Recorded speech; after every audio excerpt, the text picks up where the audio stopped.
He took the bread, gave it to his bucket, gave it to his disciples, saying, take this, all of you, and eat of it.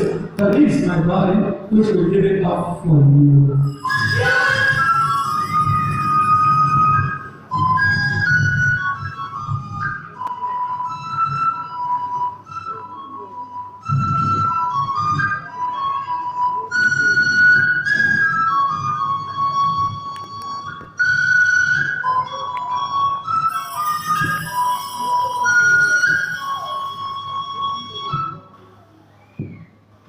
In a similar way, when the supper was ended, he took the chalice and once more gave thanks, gave it to his disciples, saying, take this, all of you, and drink from it. For this is the chalice of my blood, the blood of the new and eternal covenant, which will pour out for you and for many, for forgiveness of sins. Do this in memory of me.